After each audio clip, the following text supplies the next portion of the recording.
Question. Okay, SSC-GD 2026 notification കഴിഞ്ഞ ദിവസമാണ് വന്നത് അല്ലെ. വന്ന സമയത്ത് തന്നെ നമ്മൾ അതുമായി ബന്ധപ്പെട്ട വീഡിയോ ചെയ്തിട്ടുണ്ടായിരുന്നു. നോട്ടിഫിക്കേഷനിലെ പ്രധാനപ്പെട്ട ഡീറ്റെയിൽസ് ഒക്കെ അവിടെ ഡിസ്കസ് ചെയ്തിട്ടുണ്ട്. അപ്പൊ എന്താണ് SSC-GD അല്ലെങ്കിൽ ആ പരീക്ഷയുടെ പ്രത്യേകതകൾ എന്തൊക്കെയാണെന്ന് അറിയാത്ത ആളുകൾ ആ വീഡിയോ ഒന്ന് പോയി കാണാൻ വേണ്ടി ശ്രമിക്കണം കേട്ടോ.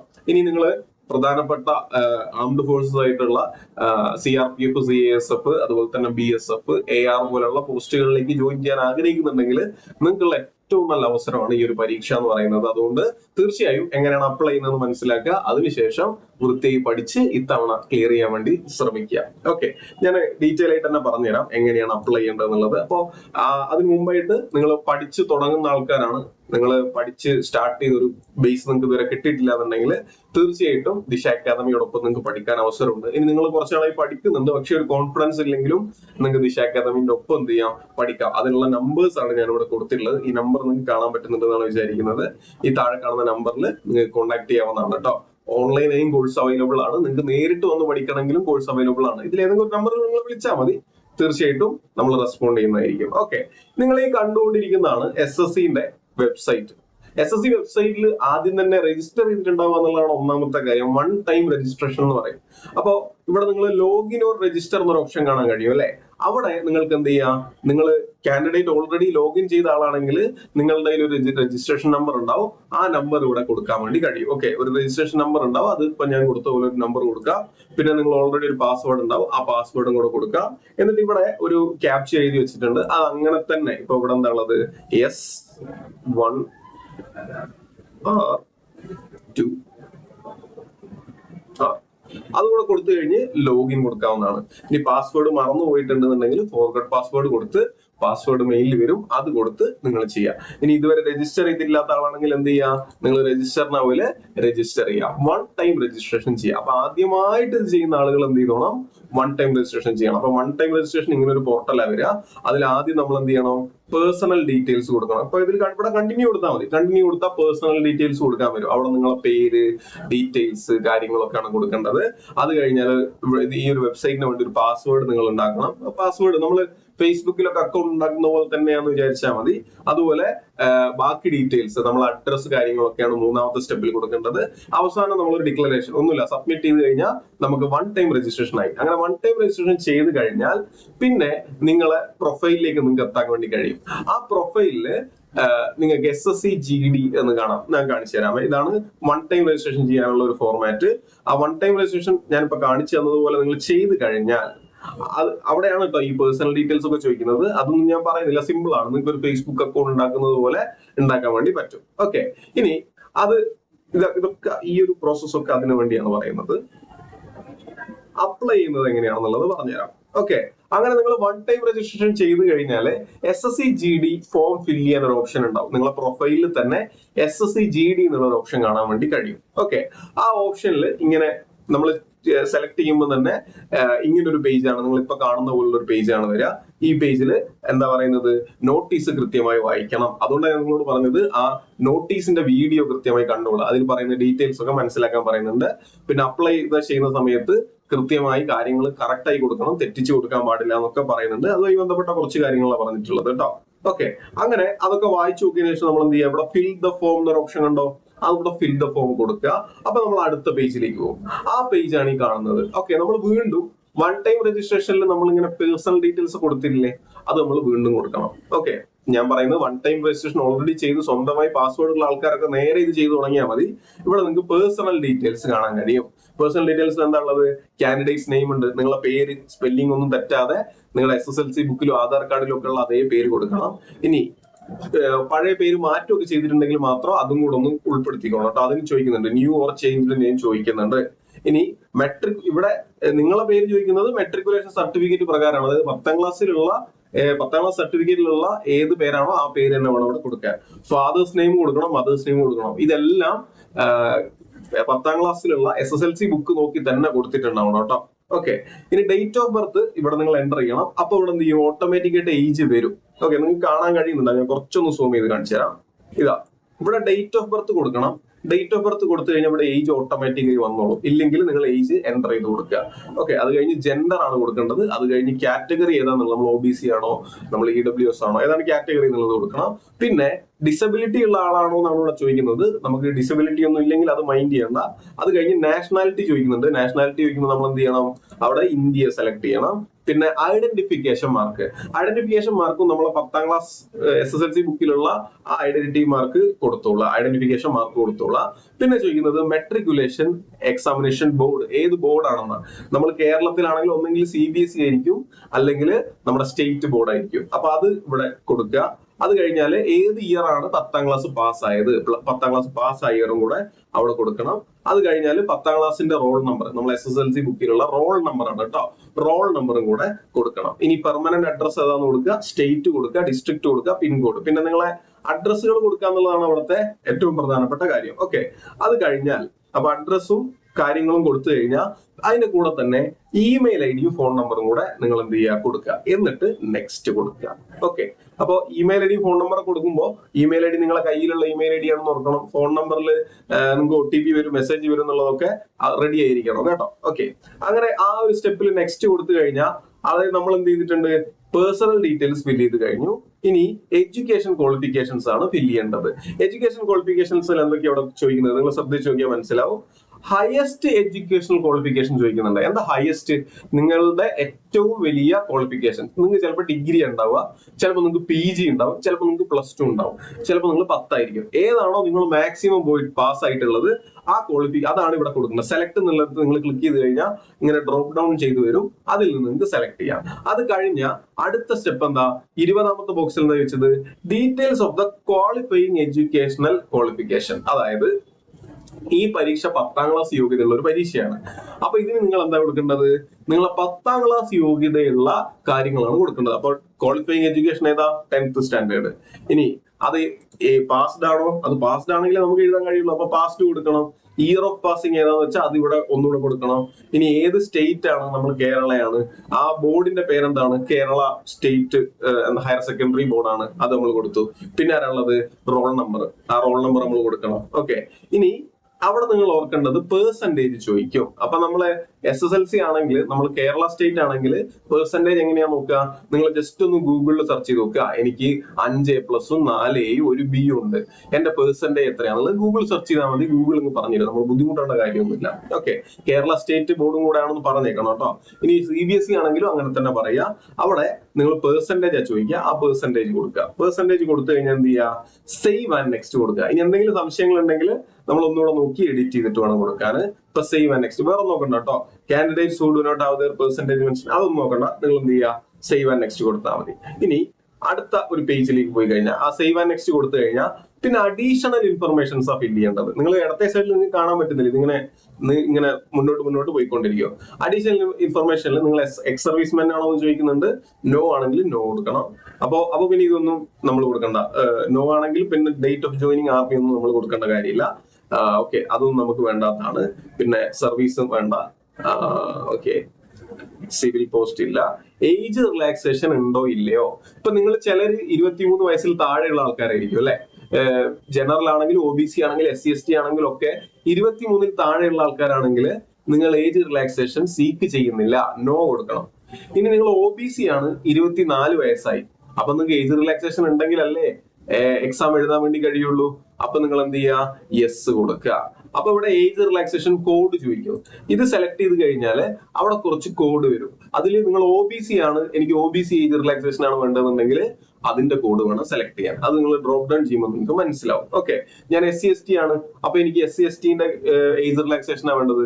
അപ്പൊ SC/STന്റെ ആ ഒരു കാറ്റഗറി വേണം നമ്മൾ സെലക്ട് ചെയ്യാൻ. ഏത് കാറ്റഗറി ഉള്ളത് കൊണ്ടാണ് നമുക്ക് ഏജ് റിലാക്സേഷൻ വേണ്ടതെന്നാണ് അവർ ചോദിക്കുന്നത്. ഓക്കെ, ഇനി പിന്നെ അവസാനമായിട്ട് ചോദിക്കുന്നുണ്ട്, do you want to make your personal information available for accessing job opportunities എന്ന് പറഞ്ഞാല് ഇപ്പൊ നിങ്ങളുടെ അടുത്ത് വാങ്ങിയ ഡാറ്റയൊക്കെ SSCക്ക് വേണമെങ്കിൽ വേറെ ഏതെങ്കിലും പ്രൈവറ്റ് കമ്പനികൾക്ക് അല്ലെങ്കിൽ തേർഡ് പാർട്ടികൾക്ക് കൊടുക്കാം. എന്നിട്ട് അവർ നിങ്ങൾക്ക് നോട്ടിഫിക്കേഷൻസ് അയക്കും, ജോലി ഉണ്ട് എന്ന് പറഞ്ഞിട്ട്. അത് വേണോ വേണ്ടിയാണെന്ന് ചോദിക്കുന്നത്. നിങ്ങൾക്ക് വേണമെങ്കിൽ യെസ് കൊടുക്കാം, വേണമെങ്കിൽ നോ കൊടുക്കാം. പ്രത്യേകിച്ച് അതിൽ കാര്യമൊന്നുമില്ല. എന്നിട്ട് സേവ് ആൻഡ് നെക്സ്റ്റ് കൊടുക്കുക. അങ്ങനെ സേവ് ആൻഡ് നെക്സ്റ്റ് കൊടുത്തു കഴിഞ്ഞാൽ നമ്മൾ അടുത്ത് എന്ത് ചെയ്യണോ, അഡീഷണൽ ഇൻഫർമേഷന്റെ സെക്കൻഡ് പാർട്ട് ഫില്ല് ചെയ്യണം. അതില് നിങ്ങൾ പ്രിഫറൻസ് ആണ് വെക്കേണ്ടത്. ഏതൊക്കെയാണ് ഞാൻ ചൂസ് ചെയ്യുന്ന എക്സാം സെന്ററുകൾ? ഇപ്പൊ നിങ്ങൾ തിരുവനന്തപുരത്തുള്ള ആൾ, കോഴിക്കോടുള്ള ഒരാളാണെങ്കിൽ കോഴിക്കോട് തന്നെ നമുക്ക് എന്തുണ്ട്, എക്സാം സെന്ററുകൾ ഉണ്ട്. കോഴിക്കോട് ഒരു സെന്റർ കോഴിക്കോട് കൊടുക്കാം. അതുപോലെ തന്നെ വേണമെങ്കിൽ നമ്മൾ കണ്ണൂർ കൊടുക്കാം. നിങ്ങൾക്ക് മലപ്പുറം അടുത്തുണ്ടെങ്കിൽ മലപ്പുറം കൊടുക്കാം, തൃശ്ശൂർ കൊടുക്കാം. അങ്ങനെ 3 എണ്ണം കൊടുക്കുക. പ്രിഫറൻസ് 1 നിങ്ങൾ ആദ്യത്തേത് വേണം കൊടുക്കാൻ. ഓക്കെ, അതാണ് നിങ്ങൾ ഓർക്കേണ്ടത്. ഇനി medium for computer based examination, അവിടെ 25ാമത്തെ ബോക്സിൽ കേട്ടോ. മീഡിയം എന്ന് വെച്ചാൽ എന്താ, നമ്മളെ ലാംഗ്വേജ് ഏതാണോ ചോദിക്കുന്നത്, ഏത് ലാംഗ്വേജ് ആണ് നമുക്ക് എക്സാം എഴുതേണ്ടതെന്നാ ചോദിക്കുന്നത്. എല്ലാവരും ഇംഗ്ലീഷ് കൊടുക്കുക. നിങ്ങൾ പല ആളുകളും മലയാളം PSC ഒക്കെ പഠിച്ചതിന്റെ ബാക്ക്ഗ്രൗണ്ട് വെച്ച് മലയാളം എഴുതാൻ ശ്രമിക്കാറുണ്ട്.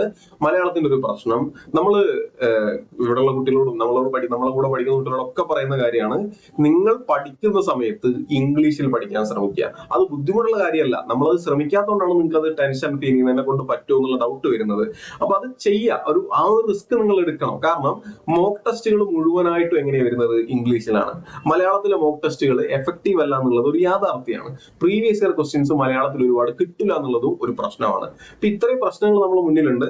നമുക്ക് ഒരുപാട് മോക്ക് ടെസ്റ്റുകൾ, സെഷണൽ ടെസ്റ്റുകളൊക്കെ ചെയ്യാനുള്ളത് കൊണ്ട് തന്നെ ഇംഗ്ലീഷ് ചൂസ് ചെയ്യാം. പിന്നെ ഇംഗ്ലീഷ് ഇതിലൊരു സബ്ജക്റ്റും കൂടാണ്. അപ്പൊ ഇംഗ്ലീഷിൽ ബാക്കി സബ്ജക്റ്റുകൾ പഠിക്കുമ്പോൾ നിങ്ങൾക്ക് ഇംഗ്ലീഷ് കുറച്ചും കൂടെ സ്ട്രോങ് ആവും. അപ്പൊ എന്തായാലും ഇംഗ്ലീഷ് പഠിച്ചേ മതിയാവുള്ളൂ. അതുകൊണ്ട് ഇംഗ്ലീഷ് ചൂസ് ചെയ്യുക. അതിനി വേറൊരു വാദം നമ്മൾ നടത്തരുത്. ഓക്കെ, ഇനിയും നിങ്ങൾ എനിക്ക് മലയാളമേ പറ്റുള്ളൂ എന്ന് പറയുകയാണെങ്കിൽ അത് നിങ്ങളെ മടിയാണ് നിങ്ങളെ കൊണ്ട്. എന്നെ കൊണ്ടത് പറ്റൂല എന്നുള്ള തോന്നലാണ് നിങ്ങളെ കൊണ്ടത് പറയിപ്പിക്കുന്നത്. ഒരു കാരണവശാലും ആ മടിക്ക് കീഴ്പ്പെടാണ്ടിരിക്കുക. ധൈര്യമായിട്ട് ഇംഗ്ലീഷ് കൊടുക്കുക, എന്നിട്ട് പഠിക്കുക. ഓക്കെ, അതാണ് നിങ്ങളുടെ മുന്നിലുള്ള കാര്യം. ഇനി അടുത്തത് NCC കാഡറ്റ് ആണോ എന്നുള്ള ചോദിക്കുന്നുണ്ട്. NCC ഉള്ള ആൾക്കാർ യെസ് കൊടുക്കുക. AO BO CO സർട്ടിഫിക്കറ്റ് ഉള്ള ആളുകൾ യെസ് കൊടുക്കുക. ഇനി ഏത് സർട്ടിഫിക്കറ്റ് ആണ്, ഏത് ടൈപ്പ് ആണെന്നുള്ളത് ഇവിടെ സെലക്ട് ചെയ്യാൻ പറ്റും. ഇവിടെ ഈ ഒരു ഓപ്ഷൻ സെലക്ട് എന്നൊരു ഓപ്ഷൻ കാണുന്നില്ലേ, അവിടെ ഏത് ടൈപ്പ് NCC സർട്ടിഫിക്കറ്റ് ആണെന്നുള്ളത് സെലക്ട് ചെയ്യാൻ കഴിയും. നിങ്ങൾ C ആണെങ്കിൽ C സെലക്ട് ചെയ്യുക, B ആണെങ്കിൽ B, A ആണെങ്കിൽ A. സെലക്ട് ചെയ്യുമ്പോൾ തെറ്റരുത്. നിങ്ങൾ ഇവിടെ സെലക്ട് ചെയ്യുന്നത് വേണം അവിടെ വെരിഫിക്കേഷൻ പോകുമ്പോൾ സബ്മിറ്റ് ചെയ്യാൻ. ഓക്കെ, അത്രയും കാര്യങ്ങൾ ഓർക്കണം. ഇനി സ്പോർട്സ് ഏതെങ്കിലും ഉണ്ടെങ്കിൽ, എന്നോട് ഒരുപാട് ആളുകൾ ചോദിച്ചിരുന്നു സ്പോർട്സ് ഏതെങ്കിലും ഉണ്ടോ എന്നുള്ളത്. അപ്പോ സ്പോർട്സ് ഏതെങ്കിലും ഉണ്ടെങ്കിൽ 27 എന്ന് പറയുന്ന ആ ഒരു ബോക്സിൽ നിന്ന് നിങ്ങൾക്ക് സ്പോർട്സ് സെലക്ട് ചെയ്യാം. നിങ്ങൾക്കുള്ള 20 സ്പോർട്സിന്റെ ലിസ്റ്റ് കിടക്കുന്നുണ്ട്. അതിൽ ഇഷ്ടമുള്ള സ്പോർട്സ്, നിങ്ങൾ ഏതാണോ പങ്കെടുത്ത സ്പോർട്സ് അത് ഇതിൽ നിന്ന് സെലക്ട് ചെയ്യാൻ വേണ്ടി കഴിയും. അതേഴ്സ് എന്ന് പറഞ്ഞൊരു ഓപ്ഷൻ കൂടെ ഉണ്ട്. നിങ്ങൾക്ക് ഇത് ആ പറഞ്ഞ ലിസ്റ്റിലൊന്നും ഇല്ലാത്ത ഒരു സ്പോർട്ട് ആണെങ്കിൽ അതേഴ്സ് ഒന്ന് സെലക്ട് ചെയ്യാം. ഇനി അതിൽ ലെവൽ ഓഫ് പാർട്ടിസിപ്പേഷൻ ഏതാണ്, സ്റ്റേറ്റ് ആണോ നാഷണൽ ലെവൽ ആണോ എന്നുള്ളതൊക്കെ ചോദിക്കും. അതുപോലെ വർഷം ഏതാണെന്ന് ചോദിക്കും. അതുപോലെ മെഡൽ അല്ലെങ്കിൽ നിങ്ങൾ എത്തിയ പൊസിഷൻ അതും ചോദിക്കും. അപ്പൊ അതൊക്കെ ഒന്ന് ഫില്ല് ചെയ്ത് കൊടുക്കുക എന്നുള്ളതാണ് ചെയ്യേണ്ടത്. ഇനി നമുക്കറിയാം SSC GD പരീക്ഷ സ്റ്റേറ്റ് വൈസ് ആണ് നമ്മളെ ഇതെടുക്കുന്നത്, ആളുകളെ റിക്രൂട്ട് ചെയ്യുന്നത്. അപ്പൊ കേരളത്തിന് ഇത്ര വേക്കൻസി എന്ന് പറഞ്ഞാൽ കൊടുക്കുക. അതുകൊണ്ട് തന്നെ നമുക്ക് ഡൊമിസൈൽ സർട്ടിഫിക്കറ്റ് വേണം. ഓക്കെ, ഇപ്പൊ നിങ്ങളുടെ കയ്യിലൊക്കെ ഡൊമിസൈൽ സർട്ടിഫിക്കറ്റ് ഉണ്ടാവും. ഇല്ലെങ്കിൽ ഒരു ഡൊമിസൈൽ സർട്ടിഫിക്കറ്റ് നിങ്ങൾ എടുത്തു വെക്കുക എന്നുള്ളത്. അത് ഏത് സ്റ്റേറ്റ് എടുക്കണം, നമ്മളെ കേരള സ്റ്റേറ്റ് വേണം സെലക്ട് ചെയ്യാൻ. ഓക്കെ, ഇനി അത് വെരിഫൈയും കൂടെ ചെയ്യാന്നുള്ളത് നിങ്ങളുടെ ടാസ്ക് ആണ്. അത് കഴിഞ്ഞാൽ ഡിസ്ട്രിക്ട് ഏതാണെന്നുള്ളതും കൂടെ നിങ്ങളൊന്ന് സെലക്ട് ചെയ്യണം. ഓക്കെ, ഇനി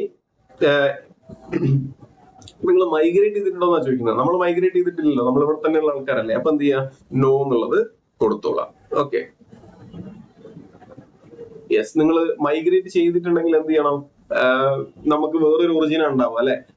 നിങ്ങളിപ്പം ജാർഖണ്ഡിൽ നിന്ന് ഇങ്ങോട്ട് വന്ന ആൾക്കാരാണെങ്കിൽ നിങ്ങൾ ഒറിജിൻ എവിടെയായിരിക്കും, ഒറിജിനൽ ഡൊമിസൈൽ എവിടെയായിരിക്കും, ജാർഖണ്ഡ് ആയിരിക്കും. അപ്പൊ ജാർഖണ്ഡ് കൊടുക്കണം. പക്ഷെ നമ്മൾ എവിടെയാ, UT of origin, state of origin അല്ലെങ്കിൽ UT ഓഫ് ഒറിജിൻ എന്ത് തന്നെ, കേരള തന്നെയാണ് നമുക്ക് കേട്ടോ. നമ്മൾ ഇവിടുന്ന് വേറെ എവിടുന്ന് വന്ന ആൾക്കാരല്ലാത്തതുകൊണ്ട് ഒറിജിൻ എന്ത് കൊടുക്കുക, കേരള തന്നെ കൊടുക്കുക.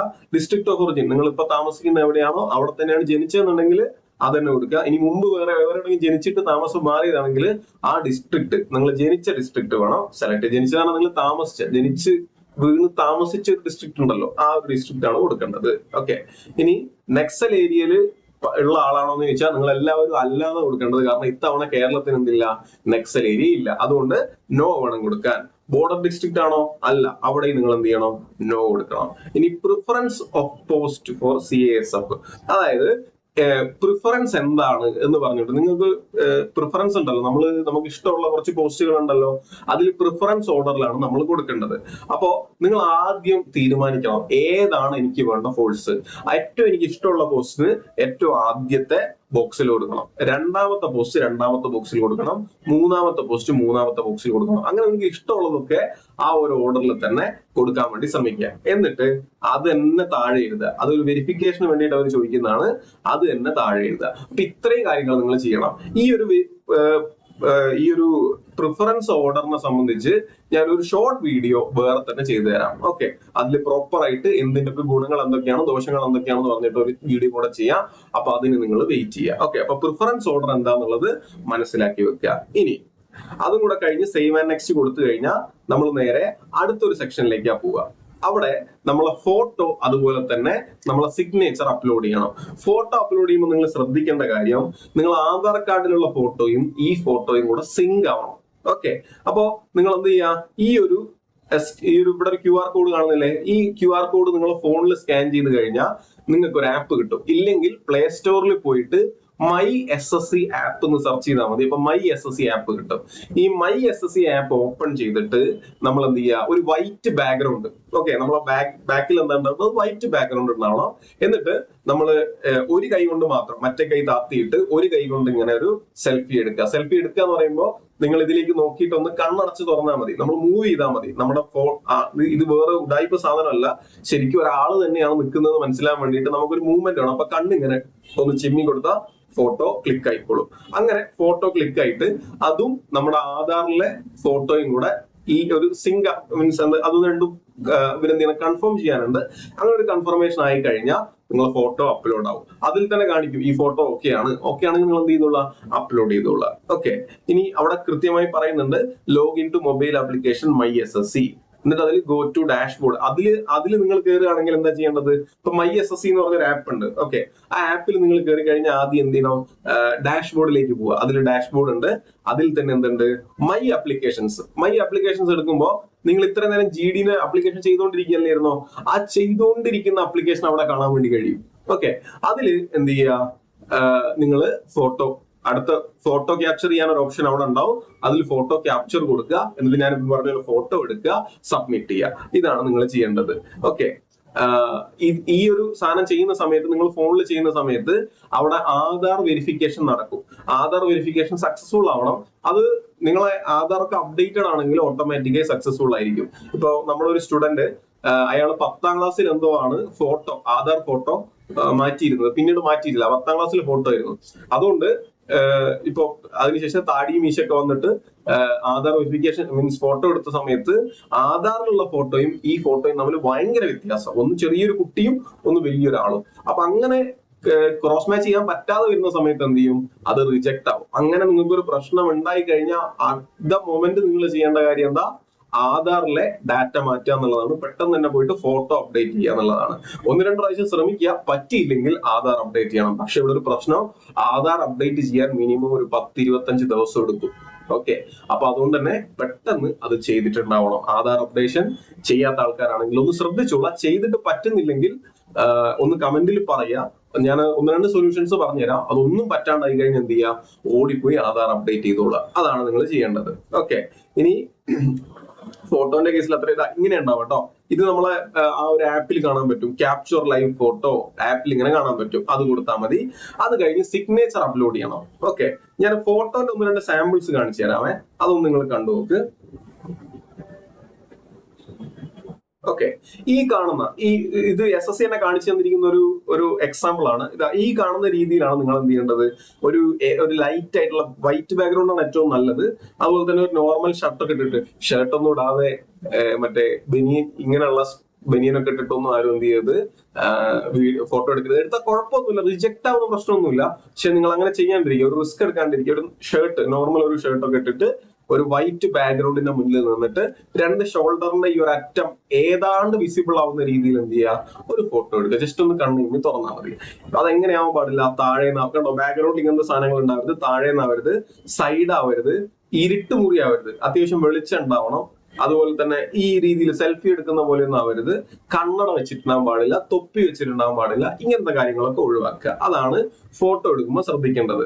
ഓക്കെ, ഇനി സിഗ്നേച്ചറിന്റെ കേസ് ഞാൻ പറഞ്ഞുതരാം. നിങ്ങൾ സിഗ്നേച്ചറിൽ ചെയ്യേണ്ട കാര്യം എന്താണെന്ന് വെച്ചാൽ ഇവിടെ സിഗ്നേച്ചർ അപ്ലോഡ് ചെയ്യാനുള്ള ഒരു ഓപ്ഷൻ കൂടെ ഉണ്ട്. ഫോട്ടോ കഴിഞ്ഞാൽ അടുത്തത് സിഗ്നേച്ചർ ആണ്. അപ്ലോഡ് സിഗ്നേച്ചർ കൊടുക്കുക. അപ്ലോഡ് സിഗ്നേച്ചർ കൊടുക്കുന്ന സമയത്ത് നിങ്ങൾ എന്താ ചെയ്യേണ്ടത്? ആദ്യം ഒരു പേപ്പറിൽ സിഗ്നേച്ചർ ഇട്ടിട്ട് സിഗ്നേച്ചറിനെ ഈ ഒരു ഫോർമാറ്റിലേക്ക് മാറ്റുക. കണ്ടോ? ഈ ഒരു ഫോർമാറ്റിലേക്ക് ഈ ഒരു റെക്ടാംഗിൾ ഷേപ്പ് ആണെങ്കിൽ ആ റെക്ടാംഗിൾ ഷേപ്പിന്റെ ഒരു 70% സിഗ്നേച്ചർ ഉണ്ടാവണം. ചെറുതായി പോരുത്. ഓക്കെ. അപ്പൊ നിങ്ങൾ എടുക്കുന്ന ഫോട്ടോയിൽ സിഗ്നേച്ചർ ചെറുതാണെങ്കിൽ എന്ത് ചെയ്യണം? ആ ഫോട്ടോ ക്രോപ്പ് ചെയ്യണം. ഏകദേശം ഈ ഒരു ഷേപ്പിലേക്ക് എന്ത് ചെയ്യുക? ക്രോപ്പ് ചെയ്യുക. ഇങ്ങനെ സൈഡിലേക്കായി പോകാൻ പാടില്ല. ഇങ്ങനെ ഒരു മൂലയിലേക്ക് ആവരുത്. ഫോട്ടോന്റെ ഷേപ്പ് ഇങ്ങനെ ആവരുത്. അതായത് അവർ ഫോട്ടോയ്ക്ക് പറയുന്ന ഒരു ഡയമെൻഷൻ ഉണ്ട്, അത് തന്നെ ഉപയോഗിക്കാൻ വേണ്ടി ശ്രമിക്കുക. അതെങ്ങനെയാന്ന് ഞാൻ പറഞ്ഞുതരാം. ഈ രീതിയിലൊന്നും എന്ത് ചെയ്ത് സിഗ്നേച്ചർ ആയി പോരുത്. കണ്ടോ? ഇത്ര ചെറുതാവാനും പാടില്ല. ഇതൊക്കെ ചെറുതായി കഴിഞ്ഞാൽ അപ്പൊ തന്നെ നമ്മളോട് പറയും അത് റിജക്ട് ആയി എന്നുള്ളത്. അതുകൊണ്ട് അത് നിങ്ങൾ ചെയ്യാൻ വേണ്ടി പാടില്ല. ഇനി അവിടെ ഇവര് പറയുന്നുണ്ട്, the major reason for rejection of signatures വാ മിനിയേച്ചർ സിഗ്നേച്ചർ. സിഗ്നേച്ചർ ഭയങ്കര ചെറുതായി തോന്നുന്നതുകൊണ്ടാണ് കൂടുതലും റിജക്ട് ചെയ്യുന്നത്. സിഗ്നേച്ചർ നമ്മളെ ആ ബോക്സിന്റെ 80% ഉണ്ടാവണം. അപ്പൊ അത് നിങ്ങൾ ഓർത്ത് വെച്ചോളാം കേട്ടോ. ഓക്കെ. ഇനി ഇതിന്റെ ഒരു ഇവിടെ ഒരു ഫോർമാറ്റ് കൊടുത്തിട്ടുണ്ട്. നിങ്ങൾ ശ്രദ്ധിച്ച് നോക്കിയാൽ നമുക്ക് കാണാൻ വേണ്ടി കഴിയും. Allowed image size 10 KB to 20 KB. Okay. നിങ്ങളൊരു ഫോട്ടോ എടുത്തു കഴിഞ്ഞാൽ അത് ഒരു MB ഒക്കെ ഉണ്ടാവും. അപ്പൊ എന്താ ചെയ്യേണ്ടത്? നമ്മൾ ഒരു വെബ്സൈറ്റിൽ പോകും. അപ്പൊ ഇവിടെ ഞാൻ നിങ്ങൾക്ക് കാണിച്ചു തരാം. ഞാൻ ഒരു പുതിയ വെബ്സൈറ്റിലേക്ക് പോവാണ്. ഇപ്പൊ അവിടെ ഞാൻ നമ്മൾ ആവശ്യം എന്താ? അത് സൈസ് കുറയ്ക്കണം. ഓക്കെ. അപ്പൊ നിങ്ങൾ എന്ത് സെർച്ച് ചെയ്താലും ഇപ്പൊ ഗൂഗിൾ നമ്മൾ എത്ര സപ്പോർട്ട് ചെയ്യുന്നുണ്ട്.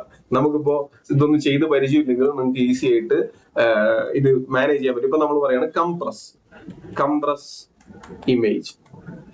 അപ്പൊ നമ്മൾ നമുക്ക് കുറെ ഓപ്ഷൻസ് വരും. നിങ്ങൾക്ക് ഇഷ്ടമുള്ള ഒരു വെബ്സൈറ്റ് എടുക്കുക, എന്നിട്ട് അതിൽ നിന്ന് എന്ത് ചെയ്യുക? ഇമേജ് കംപ്രസ് ചെയ്യുക. അതിൽ ഇട്ട് കഴിഞ്ഞാൽ ഇമേജ് സെലക്ട് ചെയ്യാൻ ഓപ്ഷൻ വരും. ഇമേജ് സെലക്ട് ചെയ്ത് കഴിഞ്ഞാൽ നിങ്ങൾക്ക് എത്ര ചെറുതാക്കണം എന്ന് അവർ ചോദിക്കും. അപ്പൊ നമ്മൾ 20 KB ആക്കി തരണം. ഓക്കെ. ഞാൻ ഇതിൽ സെലക്ട് ഇമേജ് കൊടുത്തു കഴിഞ്ഞാൽ എനിക്കൊരു ഇമേജ് വരും. മീൻസ് ആ ഇമേജിനെ ഞാൻ എന്ത് ചെയ്യുക? 20 KB താഴെയാക്കുക. അപ്പൊ 20 KB ആക്കി കൊടുക്കുക. എങ്ങോട്ട് കംപ്രസ് ചെയ്യണം? 20 KB കംപ്രസ് ചെയ്യണം. എന്നിട്ട് അത് ഡൗൺലോഡ് ചെയ്യുക. എന്നിട്ട് അത് എന്ത് ചെയ്യണം?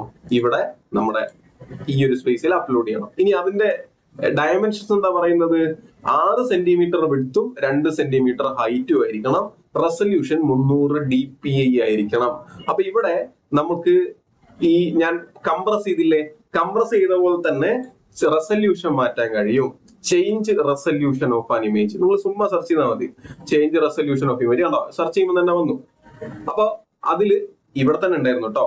ഇതിന്റെ മുകളിൽ തന്നെ. ഓക്കെ. ഞാൻ നേരത്തെ എടുത്ത വെബ്സൈറ്റിൽ തന്നെ അതുണ്ട്. Compress image, resize image, crop image, convert, photo editor ഒക്കെ മോർ ടൂൾസ്. ഒന്നും വേണ്ട. നമ്മൾ ക്രോപ്പ് നമുക്ക് വേണം. റേഷ്യോ 6 സെന്റിമീറ്ററും 2 സെന്റിമീറ്ററും ക്രോപ്പ് ചെയ്യണം. അതുപോലെ തന്നെ റീസൈസ് ചെയ്യണമെങ്കിൽ നമുക്ക് റീസൈസ് ചെയ്യാം. അതൊക്കെയാണ് നമ്മളെ ടാസ്ക്. അപ്പൊ നിങ്ങൾ ആദ്യം എന്ത് ചെയ്ത് നോക്കുക? 20 KB ആക്കി കുറച്ച് നോക്കുക. എന്നിട്ട് 300 DPI അതിൽ സെറ്റ് ചെയ്യാനുള്ള ഓപ്ഷൻ ഉണ്ട് കേട്ടോ. നിങ്ങൾക്ക് ഞാനിപ്പോ കാണിച്ച വെബ്സൈറ്റിലൊക്കെ സെറ്റ് ചെയ്യാൻ പറ്റും. 300 DPI സെറ്റ് ചെയ്തിട്ട് അപ്ലോഡ് ചെയ്ത് നോക്കുക.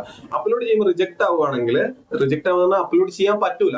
ചിലതിൽ മീൻസ് ഈ പറഞ്ഞ പ്രശ്നങ്ങൾ ഉണ്ടെങ്കിൽ അപ്ലോഡ് ആവൂല. അപ്പൊ നിങ്ങൾ എന്ത് ചെയ്യുക? ഒന്നും കൂടെ ഒന്ന് ക്രോപ്പ് ചെയ്ത് നോക്കുക. എന്നിട്ട് അപ്ലോഡ് ചെയ്ത് നോക്കുക. ഓക്കെ. പറ്റാത്ത ആൾക്കാർ ജസ്റ്റ് ഒന്ന് കമന്റിൽ പറഞ്ഞാൽ ഞാനൊരു സാമ്പിൾ ഇട്ടിട്ട് ചെയ്യുന്നത് കാണിച്ചു തരാം. അപ്പൊ എന്നിട്ട് സിഗ്നേച്ചർ അപ്ലോഡ് ചെയ്യുക, സബ്മിറ്റ് ചെയ്യുക. അത്രയാണ് നമുക്ക് ആക്ച്വലി മേജർ ആയിട്ടുള്ള കാര്യങ്ങൾ. അപ്ലോഡ് ഡോക്യുമെന്റ്സിലാണ് മേജർ കാര്യങ്ങളുള്ളത്. അങ്ങനെ ഡോക്യുമെന്റ്സ് അപ്ലോഡ് ചെയ്ത് കഴിഞ്ഞാൽ നമ്മളെ 3rd സ്റ്റെപ്പ് കഴിഞ്ഞാൽ പിന്നെ പ്രിവ്യൂ ഫോം ആണ്. അതായത് നമ്മൾ ഫോം ഒക്കെ മൊത്തത്തിൽ ഒന്ന് വായിച്ചു നോക്കണം. നമുക്ക് ഫോം ഒന്നുകൂടെ വായിക്കാനുള്ള ഓപ്ഷൻ കിട്ടും. നമ്മൾ എൻ്റർ ചെയ്തോ കറക്റ്റ് ആണോ പറയാൻ വേണ്ടിയിട്ട്. കറക്റ്റ് ആണെങ്കിൽ പിന്നെ എന്ത് ചെയ്താൽ മതി? സബ്മിറ്റ് ചെയ്താൽ മതി. ഓക്കെ. അപ്പൊ ലാസ്റ്റ് ഒരു സബ്മിറ്റ് ഓപ്ഷൻ ഉണ്ടാവുക. സബ്മിറ്റ് ചെയ്യുക. സബ്മിറ്റ് ചെയ്ത് കഴിഞ്ഞാൽ പിന്നെ ഫീ പേയ്മെന്റ് എന്ന് പറയുന്ന ഒരു സ്ഥലത്തേക്കാണ് പോവുക. അപ്പൊ അവിടെ നിങ്ങൾക്ക് ഫീ പേ ചെയ്ത് കഴിഞ്ഞാൽ നിങ്ങൾക്ക് ഇങ്ങനെ ഗൂഗിൾ പേ വഴി പേ ചെയ്യാൻ പറ്റും. പേ ചെയ്ത് കഴിഞ്ഞാൽ നിങ്ങളെ ഏതെന്തായി ആപ്ലിക്കേഷൻ എന്തായി? സബ്മിറ്റ് ആയിട്ടുണ്ട് എന്നാണ് അർത്ഥം. അപ്പൊ ഇത്രയും കാര്യങ്ങളാണ് നിങ്ങൾ അതിൽ ഓർത്ത് വെക്കേണ്ടത്. ഇനി ജസ്റ്റ് അപ്ലൈ ചെയ്താൽ പോരാ, പഠിക്കാൻ കൂടെ വേണം. അത് ഞാൻ വീണ്ടും പറയാണ്. നിങ്ങൾ പഠിച്ചു തുടങ്ങുന്ന ആൾക്കാരാണ്, എങ്ങനെയാണെന്നുള്ള ഒരു ഐഡിയ ഇല്ലെങ്കിൽ തീർച്ചയായിട്ടും പെട്ടെന്ന് തന്നെ ഒരുപാട് ലേറ്റ് ആവാതെ കോൺടാക്ട് ചെയ്യുക. ഓൺലൈനായിട്ടും നമ്മൾ ദിശ അക്കാദമി ക്ലാസ്സുകൾ എടുക്കുന്നുണ്ട്, ഓഫ്ലൈനായിട്ടും എടുക്കുന്നുണ്ട്. ഇനി നിങ്ങൾക്ക് അങ്ങനെയുള്ള ഒരു സാഹചര്യം ഇല്ല എന്നുണ്ടെങ്കിൽ ഈ യൂട്യൂബ് ചാനലിൽ തന്നെ ഒരുപാട് ക്ലാസ്സുകൾ കിടക്കുന്നുണ്ട്. എല്ലാം നിങ്ങൾക്ക് SSC GDക്ക് വേണ്ടി ഉപയോഗിക്കാവുന്ന ക്ലാസ്സുകളാണ്. തീർച്ചയായിട്ടും ക്ലാസ്സുകൾ കാണുക, നന്നായിട്ട് പഠിക്കാൻ വേണ്ടി ശ്രമിക്കുക. കൂടുതൽ സംശയങ്ങൾ ഇതുമായി ബന്ധപ്പെട്ടുണ്ടെങ്കിൽ കമന്റ് ചെയ്യുക. നമുക്ക് അതിനൊക്കെ വേണ്ടിയിട്ട് സെപ്പറേറ്റ് വീഡിയോസ് ചെയ്യാം. ഓക്കെ. അപ്പൊ എല്ലാവരും നന്നായിട്ട് പഠിക്കുക. Happy learning.